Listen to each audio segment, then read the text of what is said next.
माझा एक अतिशय चांगली कॉमेंट माझ्या परिचयावरती आली, ती सगळ्यांना माहिती नसेल म्हणून मी मुद्दाम मंचावर सांगतो.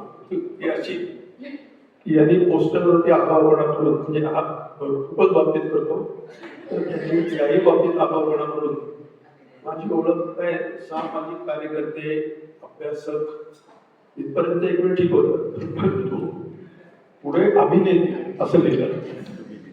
त्याच्यावरती कोणीतरी निश्चित पुण्याचा असणार म्हणून, म्हणजे 100% काही त्यांनी अशी कॉमेंट केली की पु ल देशपांडेंच्या अंतू बर्व्याला अंतू शेठ ही पदवी दुसऱ्या युद्धानंतर, पहिल्या युद्धानंतर एक महिनाभर दुकान चालवलं, त्याच्यामुळे अंतू बर्व्याचा अंतू शेठ झाला. एक चित्रपट आम्हाला 2 चित्रपटामध्ये कॅमेऱ्यासमोर काय उभं राहिलो अभिनेता झाला. वाटायचे कारण हा म्हणजे सर म्हणतात आम्ही ग्लास पडेल म्हणजे असं मंगेश जोशी म्हणत असेल, तो डायरेक्ट होता असो. तर माझ्या पाठवड्यामध्ये त्याची खूपच मदत झाली. त्याचे आणि सुनील सुटकनकर आणि शिल्पा बजाज यांची आगामी चित्रपटासाठी आभार. तर मित्रांनो, आता म्हणजे पुस्तकाबद्दल तुम्ही बोलतो, बाकी ज्या कामाबद्दल हे रमणशी काय मध्ये बोलत असतो, हे अजयच व्यक्तिमत्व आणि आहे, म्हणजे काय मिश्रण आहे मला कळत असते नेमकं, पण मिश्रणात हे मिश्रण आहे हे जरा जास्त नव्हे कळलं. तर त्यांचं मनपूर्वक आभार, म्हणजे अभिनंदन काय करणार, आभार की आपण हे एवढं तुम्ही काम करताय, जे मोठ्या पक्षाच्या संघटना करू शकल्या नाही किंवा त्यांनी केलं, करू शकलं म्हणजे केलं नाही, त्यांनी त्याला आदर दिला नाही, त्यांचे डोळे उघडणे सुद्धा काम याच्यातून नक्कीच झालंय किंवा होईल आणि व्हावं अशी मी अपेक्षा व्यक्त करतो. त्याच्यात मला जे काय करता येईल माझ्या पातळीवर ते मी नक्की करेन. असो, तर पुस्तकाच्या विषयी मला असं वाटतं की मी मागच्या एका आपल्या मेळाव्यामध्ये पण बोललो होतो की आपण नास्तिकतेचा जेव्हा विचार करतो तेव्हा एका व्यापक दृष्टिकोनातून केला पाहिजे असं माझं मत आहे. कारण नास्तिकता आणि आस्तिकता असे माणसाचे काही 2 प्रकार नाही आहेत. नास्तिक आणि आस्तिक हे बेसिकली जगाचा, मनुष्य हा केवळ जगत नाही तर तो जगताना जगाचा अर्थ लावतो. मनुष्य हा अर्थाची निर्मिती करतो, म्हणजे अर्थ म्हणजे दोन्ही अर्थाने अर्थाची निर्मिती करतो. तर असा अर्थाचा निर्माता जो माणूस आहे तो अमुक एक गोष्ट माझ्या पोटात मला खायला मिळते म्हणून समाधानी नसतो, तर हे जग कसं चालतं याचे भौतिकदृष्ट्या त्याला उपयोगी जेवढे नियम असतात तेवढे शोधून काढण्यापुरतंच मर्यादित नसतो. त्याला जे दिसत नाही ते मुळामध्ये कसं चालतं हे सुद्धा तो विचार करतो आणि त्याच्या मागे काय असेल, म्हणजे थोडक्यात माणसाच्या विचाराचा प्रवास हा मुक्ताकडून अमूर्ताकडे होत असतो. आणि हा मुक्ताकडून अमूर्ताकडे प्रवास होणं आणि कुठेतरी याचं मूळ काय, विज्ञानानुसार तेच कल्पना होती की मग ती गॅलेक्सी तरी कशी, मग बिग बँग तरी कसा वगैरे वगैरे, म्हणजे आपण कुठेतरी त्याच्या सार्वत्रिक सत्याच्या अंतिम सत्य कुठे सापडतंय का, याचं मूलकण कुठे सापडतोय का, त्या दिशेने आपल्या प्रवासाची दिशा असते. पद्धती वेगळी असेल परंतु माणसाची झेप आहे विचारायची ती तिथे असते. ह्या जर एक कॉमन फॅक्टर, हा जर समान दुवा जर लक्षात घेतला माणसाच्या जाणीव आणि विचार प्रक्रियेमधला, ज्ञान प्रक्रियेमधला, तर माझ्या मते 3 भागामध्ये आपण त्या सगळ्या प्रक्रियेचा विचार केला पाहिजे.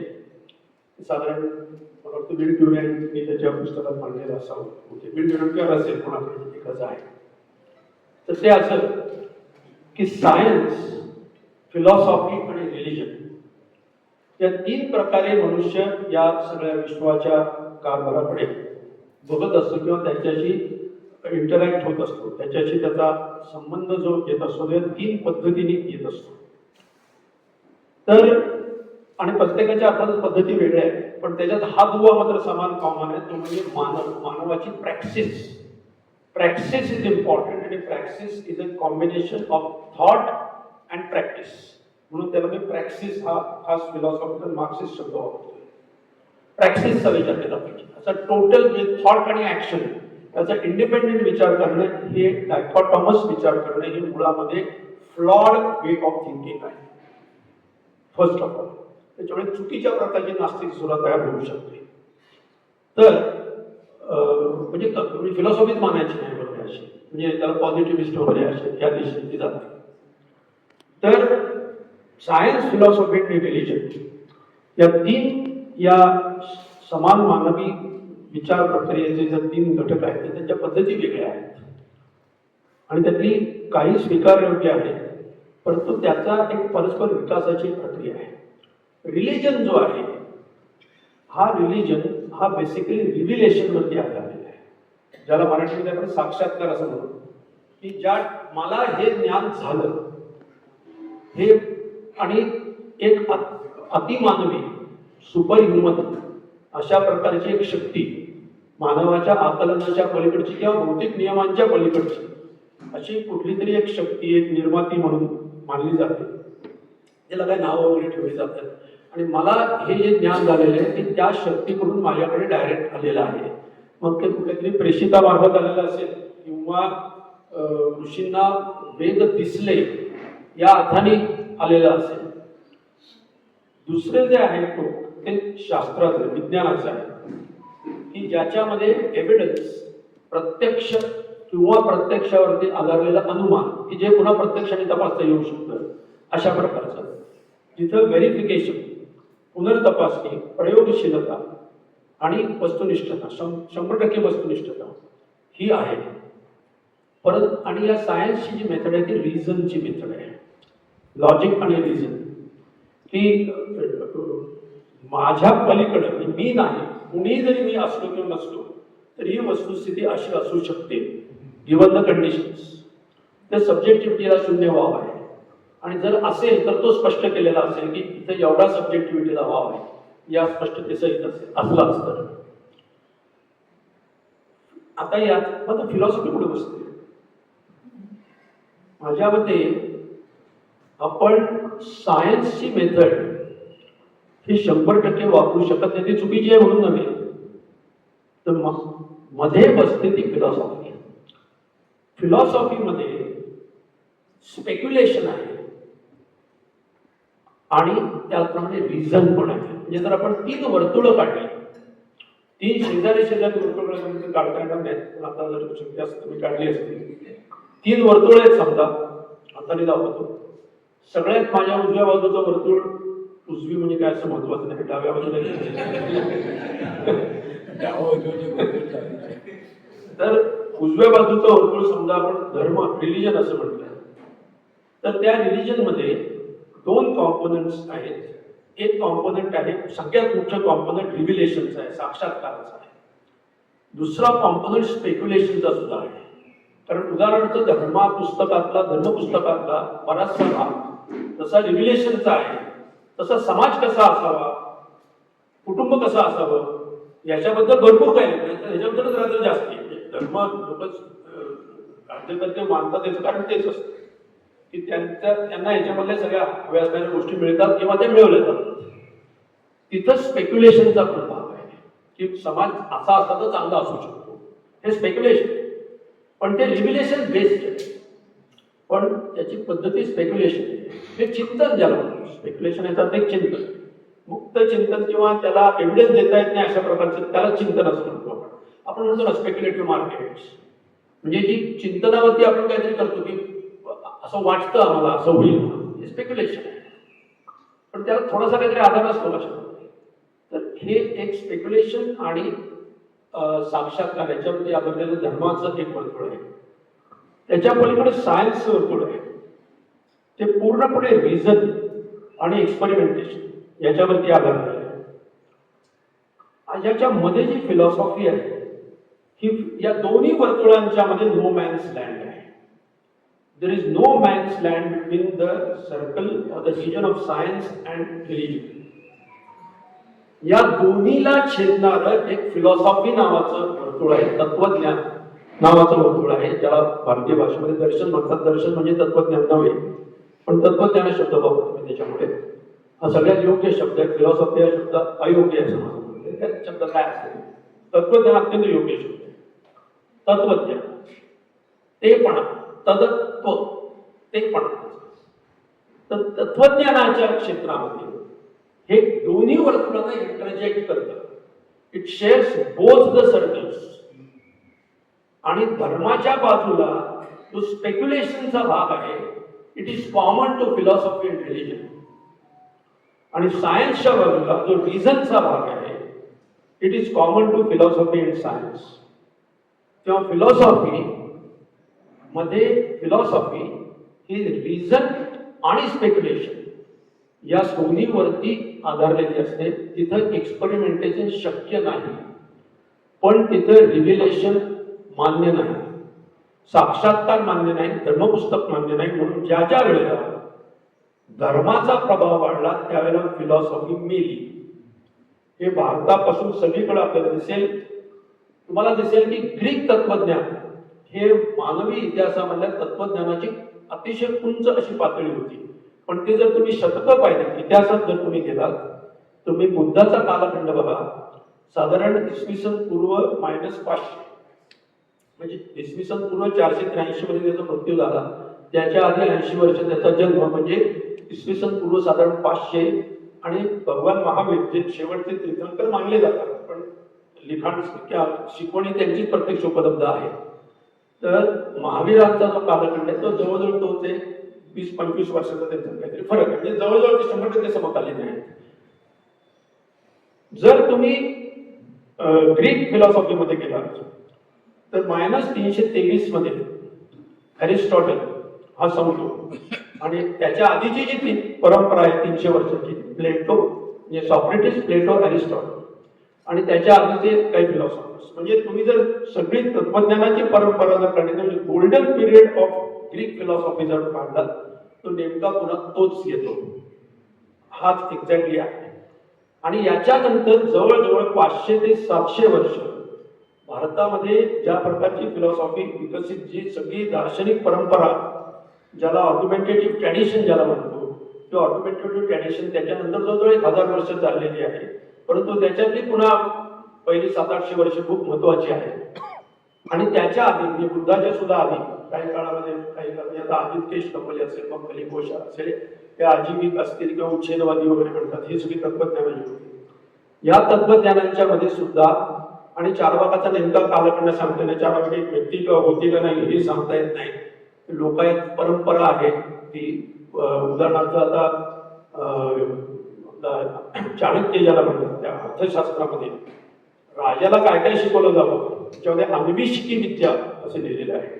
आणि त्या अन्विषिकीमध्ये त्यांनी लोकायताचा उल्लेख केलेला आहे. म्हणजे लोकायत दर्शन आणि न्यायदर्शन, न्यायवैशेषिक आता आपण जोडी म्हणून सांगूया, हे शिकवलं जावं. म्हणजे राजाच्या राजाच्या शिक्षणामध्ये त्याचाही समावेश आहे. म्हणजे इतकं ते महत्वाचं होतं असं मला म्हणायचं. त्याचा कालखंड नेमका सांगता येत नाही, तर तो आपण नक्की म्हणू शकत नाही. तर मला सांगायचा मुद्दा असा की फिलॉसॉफी ही जगाचा अर्थ लावण्यासाठी महत्वाची आहे. आपण जर फक्त उदाहरणार्थ चार्वाकाबद्दल, मी अर्थात चार्वाक मला सगळ्यात जवळचा चार्वाक जरी असला तरी तुम्ही चार्वाकाला जसं तसं स्वीकारणं हे प्रॉब्लेमॅटिक आहे. तर सिरियसली जाऊ, प्रॉब्लेमॅटिक म्हणजे भारतात लौकिक अर्थाने म्हणत नाही, फिलॉसॉफिकली बोलतो. आता त्याने सांगितलं की प्रत्यक्ष प्रमाण फक्त मी मानतो, अनुमान प्रमाण सुद्धा मानत नाही. आता अनुमान प्रमाण जर मानायचं नसेल तर विज्ञान कसं काय उभं राहणार? मग आता नंतर त्याच्यात लोकसिद्ध अनुमान जे असतं ते आम्ही मानतो, अशी त्याला सुधारणा आली नाही, असं नाही. मी सगळंच डिस्क्रिट करत नाही. ते मला असं म्हणायचंय की तत्वज्ञानाच्या क्षेत्रामध्ये त्याला जवळचे कोणी नक्कीच आपण पाहिलं पाहिजे, परंतु त्याच वेळेला त्याची परीक्षा पण केली पाहिजे, चिकित्सा पण केली पाहिजे. म्हणून म्हणतो की तत्वज्ञान हे जगाचा अर्थ लावण्यासाठी महत्वाचं आहे. आणि जगाचा अर्थ लावण्यासाठी ते का महत्वाचं आहे, आणि ते जर आपण मानलं नाही, म्हणजे तत्वज्ञानाची गरज जर मानली नाही आपण, तर माणसं एकतर पॉझिटिव्हिस्ट म्हणजे प्रत्यक्षार्थवादी होतील. प्रत्यक्ष प्रमाण म्हणून प्रत्यक्षार्थवादी होण्याच्यात फरक आहे. तत्वज्ञानाचा क्लास मी त्याच्यात जात नाही जास्ती, परंतु उदाहरणार्थ तुम्ही म्हणजे काय मनुष्य स्वार्थी असतो. आता हे विधान केलं, ही आयडिओलॉजिकल स्टेटमेंट आहे. तुम्ही जर मानवी समाजाचा एकत्रितपणे, सामूहिकपणे, सकल पद्धतीने आणि ऐतिहासिक पद्धतीने विचारच करणार नसाल आणि प्रत्यक्षार्थवादानेच जाणार असाल तर मनुष्य तुम्हाला कुठं अन्नधान्य मिळालं नाही तर रेस लावून एकमेकांचे पाय ओढताना दिसतो. तुम्ही काढला निष्कर्ष, मनुष्य स्वार्थी असतो, मनुष्य असा असतो किंवा उलटा सुद्धा पाहिजे. तर प्रत्यक्षार्थवाद ही एक अत्यंत मर्यादित खरी चुकीची अशी विचारसरणी आहे. आणि त्याच्यामध्ये म्हणजे आपण बुद्धाचं नाव घेतो, बुद्धाच्या तत्वज्ञानात सुद्धा नंतर हे नागार्जुन आणि माध्यमिक वगैरे जे सगळे लोक आहेत यांनी तो एम्पिरिसिझम इतक्या टोकाला दिला की डेव्हिड ह्यूम सारखा माणूस सुद्धा टाकतो की तो कॉज आणि इफेक्ट रिलेशनशिपच मानत नाही. अशा प्रकारच्या तत्वज्ञानाच्या निष्कर्षापर्यंत आपण जाऊ शकतो. तेव्हा नास्तिकतेचा आपण जेव्हा मागोवा घेतो तो जरूर घेतला पाहिजे, त्याचा पुरस्कारही केला पाहिजे, परंतु त्याचा विचार करताना तत्वज्ञानाची गरज अमान्य करता कामा नये. मी जास्त लांबवत नाही, फक्त एकच गोष्ट सांगतो. संपूर्ण मानवी भाषा आता मी बोलतो याच्या सहित, तुम्ही जे ऐकते त्याच्या सहित ही संकल्पनांवरती आधारलेली आहे. आणि जर संकल्पना नाकारायच्या म्हणतील असतील तर ती तथाकथित विज्ञानवादी म्हणजे प्रत्यक्षार्थवादी झालं अशा प्रकारची जी पॉझिटिव्हिस्ट विचारसरणी ती संकल्पनाच नाकारते. म्हणजे ते विटगेन्स्टाईन वगैरे जे सगळे जे लाईन आहे अत्यंत डेंजरस लाईन आहे ती, कारण ती माणसाचं मनुष्यत्वच नाकारते. म्हणजे उदाहरणार्थ तुम्ही घ्या, या खुर्च्या आहेत, खुर्ची ही संकल्पना आहे. लक्षात तुम्ही तिथे जाऊन बसलात ना जेवणाच्या टेबलावरती, ती सुद्धा खुर्चीच आहे. तुम्ही पुढे साहेबांच्या खोलीत गेलात तर त्याची जी बसण्याची असते ती खुर्चीच आहे.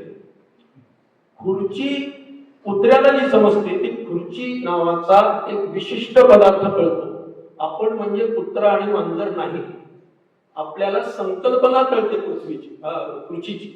त्याचं एक आपल्या न्यायशास्त्रामध्ये खूप चांगलं उदाहरण दिलेलं आहे. ते असं आहे, त्याचं म्हणजे माणसाला त्याचं सामान्य सुद्धा कळतं असं म्हणतात. म्हणजे केवळ जाती कळते त्याची, म्हणजे केवळ वस्तू दिसत नाही तर त्या वस्तूची जाती त्याचं सामान्य कळतं. म्हणजे उदाहरण असं त्याचं त्याने उत्तम उदाहरण दिले.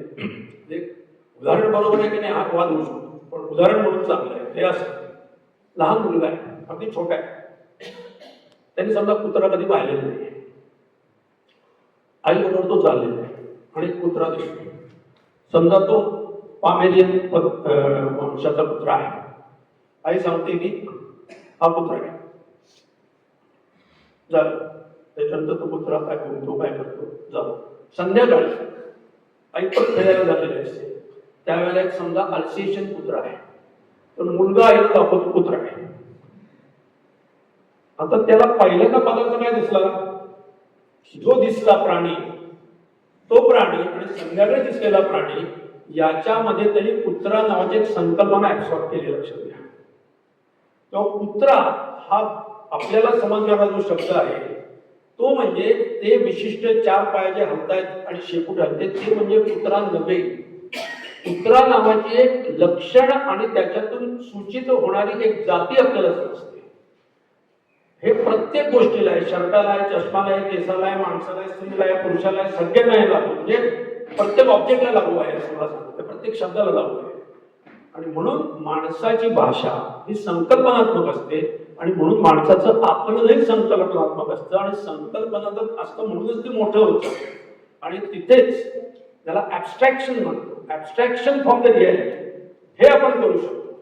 मग समाजाचंही करतो, मानवी प्रवृत्तीचंही करतो, इतिहासाचंही करतो, भविष्याचंही करतो, समाज परिवर्तनाच्या चळवळीचंही करतो, त्याच्या प्रयत्नांचंही करतो, त्याच्या सामूहिकतेचंही करतो. म्हणूनच त्याच्यातून राजकीय तत्वज्ञान सुद्धा तयार होते, मनुष्यविषयक तत्वज्ञान तयार होते. तेव्हा आपण नास्तिकतेचा मागोवा घेत असताना या भारतीय परंपरेत, दार्शनिक परंपरेमध्ये जी सखोलता आहे ती सखोलता ही आपण अजिबात विसरता कामा नये, ती नाकारता कामा नये. त्यातली डिबेट्स ही अतिशय महत्वाची आहेत. उदाहरणार्थ जैन परंपरेमध्ये ज्या प्रकारचा आता बुद्धिस्ट परंपरेमध्ये मोमेंटरीनेस म्हणजे क्षणभंगुरता किंवा क्षणिकता जी आहे त्याच्यापेक्षा जैनांची उत्पादव्य द्रव्य उत्तम द्रव्य अशी जी वेगळ्या प्रकारची द्रव्याची सबस्टन्सची व्याख्या केली ती अत्यंत रिच आहे. असो, मला एवढं सांगायचे निष्कर्ष म्हणून की हा पुस्तक निश्चितच महत्त्वाचं, तुम्ही अर्थातच वाचले नाही ते पुस्तक, ते चांगलं असेल. मी मग त्याचा ब्लर्ब आणि इंट्रोडक्शन वाचली. त्यांनी अतिशय चांगल्या प्रकारे भारतीय आणि पाश्चात्य तत्त्वज्ञानाची तुलना पण केलेली आहे. परंतु बऱ्याच आपल्या लोकांमध्ये नास्तिकता म्हणजे देव न मानणे नंबर 1, एका अर्थाने फक्त प्रत्यक्षार्थ मानणे हे थोडं धोकादायक आणि निसरड अशा प्रकारचं विधान, अत्यंत उथळ प्रकारची माणसं तर तापील आणि मनुष्यत्वच नाकारणारी अशी संकल्पना, हे दोन्ही पासून थोडं सावध राहायला पाहिजे. आणि तत्वज्ञान मानण्यासाठी, तत्वज्ञानाचा विचार करण्यासाठी आपल्याला ईश्वर मानण्याची गरज नाही, हे निश्चित 100%. आणि एवढं एकच आपल्या इथं भारतीय परंपरेमध्ये ऋत नावाची एक संकल्पना आहे आणि आपण त्याचा विचार नक्की केला असेल पुस्तकामध्ये, मला असं वाटते. भारतामध्ये ईश्वर मानला जात नाही. तुम्ही जर पाहिलं तर पूर्व भारत वेदामध्ये जे ईश्वर आहेत ते ईश्वर हे डेमी गॉड्स आहेत, ज्याला गॉड्स म्हणजे प्रभू, अल्लाह अशा अर्थाने ईश्वर म्हणण्यात काही अर्थ नाही आहे.